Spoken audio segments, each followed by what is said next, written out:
La Fédération française de tennis a obtenu l'autorisation d'afficher le permis de construire. Vous savez que c'est la procédure administrative, au bout d'un moment, on peut afficher le permis de construire. Donc il figure là à certains endroits autour du stade Georges Hébert. Et nous avons décidé d'attaquer, là aussi, devant le tribunal, cette nouvelle évolution. Notre avocate est en train de préparer les conclusions. Écoutez, moi je suis ici, non pas parce que j'habite en face, mais parce que j'ai vu une affiche, et que je trouve absolument inouï, impensable, de supprimer un lieu de sport pour les scolaires du quartier, dans une ville, une grande ville, où on manque justement d'espace pour le sport et l'exercice physique. Pour moi, c'est impensable.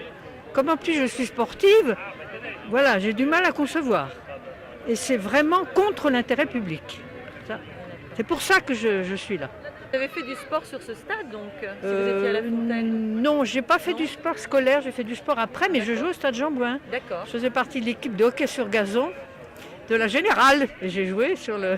Extraordinaire, ça. Voilà. Ah oui, donc vous êtes vraiment motivé pour le sport Absolument, particulièrement, hein. absolument, et pour l'intérêt pour les élèves et les êtres humains de faire de l'intellectuel et du sportif qui se complètent. Voilà.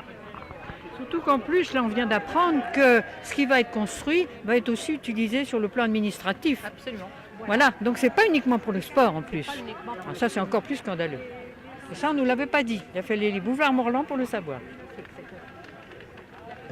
Je suis d'accord avec tout ce qui vient d'être dit là-bas, à l'instant, tout ça. Bon, mais au-delà de ça, ce que je ne supporte plus, c'est la façon dont on traite le citoyen. On nous méprise, c'est plus possible. Là, ça déborde. Il faut arrêter immédiatement. Hein, si c'est pour faire des bureaux, je suis désolée, il y a trop de bureaux partout dans Paris. De Roland-Garros, donc l'excuse n'est pas valable.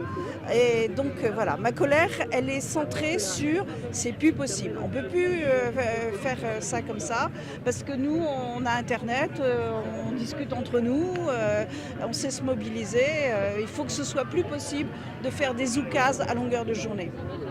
Je me suis battue pour Jean-Bouin, Oui. et où on a effectivement mis dehors 6000 scolaires qu'on n'a pas relogés. Ce sont des mensonges de la ville de Paris. C'était dès le départ des mensonges, donc forcément on est un petit peu amer. Les équipements sur la pelouse d'Auteuil n'ont jamais été faits.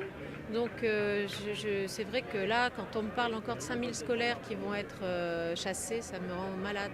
Pour bétonner le quartier, en plus moi ça fait 25 ans que j'habite le quartier. J'habite devant Jean-Bouin, donc on a le Parc des Princes, Jean-Bouin, la piscine Molitor, et maintenant ils veulent prendre les serres d'Auteuil, le stade Hébert. Enfin, c'est insupportable, quoi. On est en ville, il faut que les politiques réalisent que nous sommes en ville. Quelques mots pour l'association, votre présence ici, pourquoi vous êtes là aujourd'hui? Ma présence ici, c'est pour la défense du stade Hébert, bien entendu. Projet complètement utopique, j'estime que ça n'a pas lieu d'être. Et j'espère que l'association aura gain de cause et que ça ne se fera pas. Est-ce qu'il y a longtemps que vous habitez dans le quartier, votre famille? Moi, je suis toute seule, donc ça fait 3 ans que je suis là. Oui. Et autrement, votre famille était déjà Oui, là? mon père était habité là à d'accord. côté, donc il est bien au courant du problème aussi, mais bon, il est âgé maintenant. Et j'avais toujours entendu dire que le stade était inconstructible, mais il semblerait que les nouvelles technologies maintenant font que rien n'est impossible. Mais j'espère que le projet en lui-même ne sera pas réalisé. Surtout qu'une fois qu'ils auront tout détruit, ils iront voir ailleurs parce qu'ils trouveront que c'est encore trop petit. Voilà. Et donc, c'est quelque chose qu'il faut défendre à un point lié. Hein. Voilà. Merci beaucoup.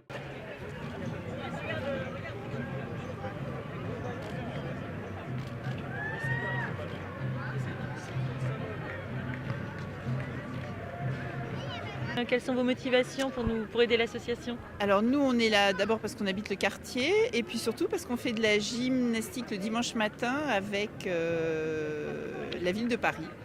Donc on commence par marcher dans le bois de Boulogne et après on a des exercices de gymnastique. Donc si le stade disparaît, notre cours aussi. Et puis en tant qu'enseignante, en plus je suis sensibilisée aux élèves de tout le quartier qui vont devoir aller faire du sport beaucoup plus loin. Et que 55 minutes de cours, ils vont le passer dans la rue. dans les transhumances entre l'école et le stade qu'on leur a attribué. Et pour un peu que ce soit à 9h du matin, ils reviennent trempés et ils passent toute la journée dans des vêtements mouillés. Donc, s'est passé il y a pas longtemps. et puis je pense que côté équipement sportif, il y a beaucoup de place ailleurs pour des petits champions de tennis qui seront mieux oxygénés à la campagne. Voilà. Merci. Alors ça c'est votre mur.